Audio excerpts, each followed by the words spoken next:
Kehidupan rumah tangga dalam situasi serba ekonomi pas-pasan, katanya Ustaz. Tidak ada yang lebih bermanfaat seperti qanaah, qanaah, menerima. Jangan Anda memaksakan diri untuk supaya seperti orang. Banyak orang itu mempersulit dirinya karena keinginannya atau keinginan istrinya seperti orang. Seperti orang maksudnya seperti orang yang di sekitar dia. Ketika tetangganya, saudaranya beli motor, maka dia ingin juga seperti saudaranya itu beli motor. Ketika saudaranya atau tetangganya memperbagi rumahnya, maka dia juga ingin memperbagi rumahnya seperti tetangganya.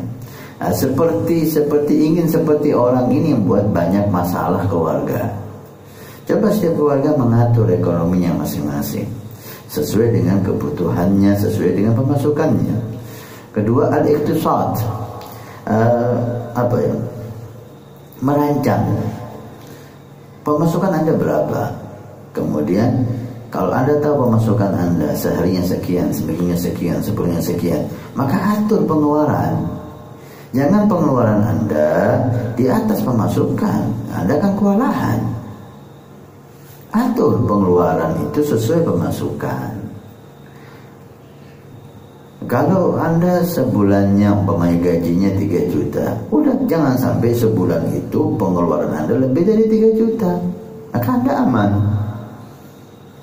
Kalau pemasukan Anda 3 juta, pengeluaran Anda 5 juta, 2 jutanya Anda harus cari.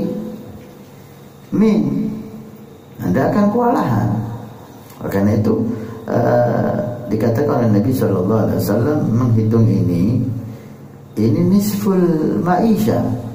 Dengan Anda mengatur pemasukan dan pengeluaran, separuh kebutuhan Anda sudah tercukupi. Artinya Anda sudah punya bayangan. Nah, jika setiap kita mengatur semacam itu, insya Allah tidak akan kewalahan. Yang penting jangan Anda sibuk ingin seperti orang lah. Nikmati yang ada. Ketahuilah berapa banyak orang yang ekonominya sederhana jauh lebih bahagia daripada orang yang kaya. Kebahagiaan itu mudah. Kebahagiaan itu simple, gak sulit. Anda nikmati yang ada, Anda syukuri, Anda bahagia.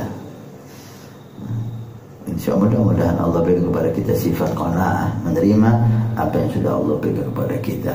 Salah satu contoh, laula ma akhta Harun al-Rashid ketika beliau menjadi pejabat kaya raya, beliau punya rumah seperti istana.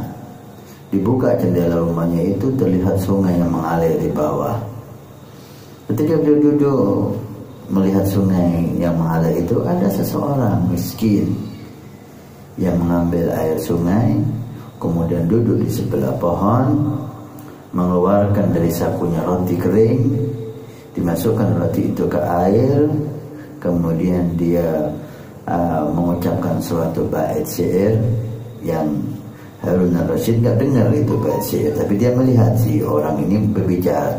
Setelah dia makan, dia tidur di menyandarkan kepalanya di pohon dan tidur dengan nikmatnya. Harun al-Rashid melihat hal ini, dia geleng kepala. Subhanallah, lihat alangkah nikmatnya orang ini tidur, wajahnya berseri-seri, yang dimakan hanya roti kering, lauknya itu air sungai. Dia bersandar di samping pohon, nikmat, sayang, yang kamar begitu mewah, kasur begitu mewah, makanan begitu lezat, gak bisa senikmat dia. Kemudian beliau memanggil pegawainya untuk mengundang orang itu masuk ke rumahnya. Dipanggil orang itu. Assalamualaikum warahmatullahi wabarakatuh. Pemilik istana ini mengundang Anda, memanggil Anda. Kata si miskin ini, "Walafu, yang perlu dengan saya pemilik rumah ini bukan saya perlu sama dia, maka suruh dia datang ke saya. So, diundang orang kaya raya dan dia miskin, nggak mau. Yang kaya suruh turun, yang butuh siapa? Saya apa dia yang butuh sama saya? Dia butuh sama saya kan? Iya, dia yang datang ke saya. Hanya mohon maaf dipaksa oleh si budak ini, pembantu ini, akhirnya naiklah si orang ini kan Harun Ar-Rasyid.